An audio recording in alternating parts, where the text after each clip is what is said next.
अर्पित की जिंदगी बिल्कुल साधारण थी, एक रूटीन से भरी हुई। लेकिन उसकी दुनिया उस दिन बदल गई जब उसने मेट्रो स्टेशन पर उसे देखा। लाल दुपट्टे में खड़ी वो लड़की, जिसका चेहरा किताब में छुपा था, मगर उसकी आंखें, उनमें कुछ अजीब था। अर्पित उसकी तरफ खींचता चला गया। जब ट्रेन आई तो लड़की ने उसकी ओर देखा और हल्के से मुस्कुरा दी। अर्पित के दिल की धड़कन तेज हो गई। उसने देखा कि लड़की ने सीट पर एक कागज छोड़ा और ट्रेन में चढ़ गई।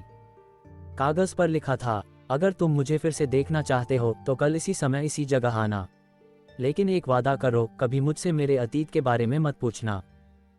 अर्पित अगले दिन उसी जगह पहुंचा और लड़की सच में आई। उसका नाम ईशा था। दोनों के बीच बातों का सिलसिला शुरू हुआ, लेकिन अर्पित ने महसूस किया कि ईशा बहुत कम बोलती थी। वो हमेशा अपनी जिंदगी के बारे में कुछ छुपाने की कोशिश करती। दिन बीतते गए और दोनों को एक दूसरे से प्यार हो गया। लेकिन ईशा की खामोशी अब अर्पित को परेशान करने लगी थी।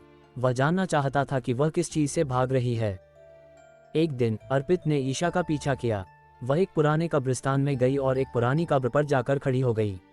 वहां एक नाम लिखा था, ईशा वर्मा, 1997-2020। अर्पित के पैरों तले जमीन खिसक गई। वह जिस लड़की से प्यार कर रहा था वह मरी हुई थी। उसी पल ईशा ने पीछे मुड़कर उसे देखा। उसकी आंखों में आंसू थे। तुमने मुझसे वादा किया था कि मेरे अतीत के बारे में कभी नहीं पूछोगे अर्पित। अब तुम्हें जाना होगा, हमेशा के लिए। अर्पित के सामने अचानक हवा ठंडी हो गई और जब उसने दोबारा देखा तो ईशा गायब हो चुकी थी। अर्पित टूट चुका था। वह समझ नहीं पा रहा था कि जो कुछ हुआ वो सच था या एक सपना। लेकिन अगले दिन जब वह उसी मेट्रो स्टेशन पर खड़ा था, उसे फिर वही लाल दुपट्टा दिखा।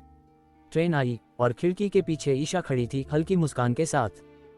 क्या ये प्यार सच में खत्म हुआ था, या फिर ये मोहब्बत कभी खत्म न होने वाली थी?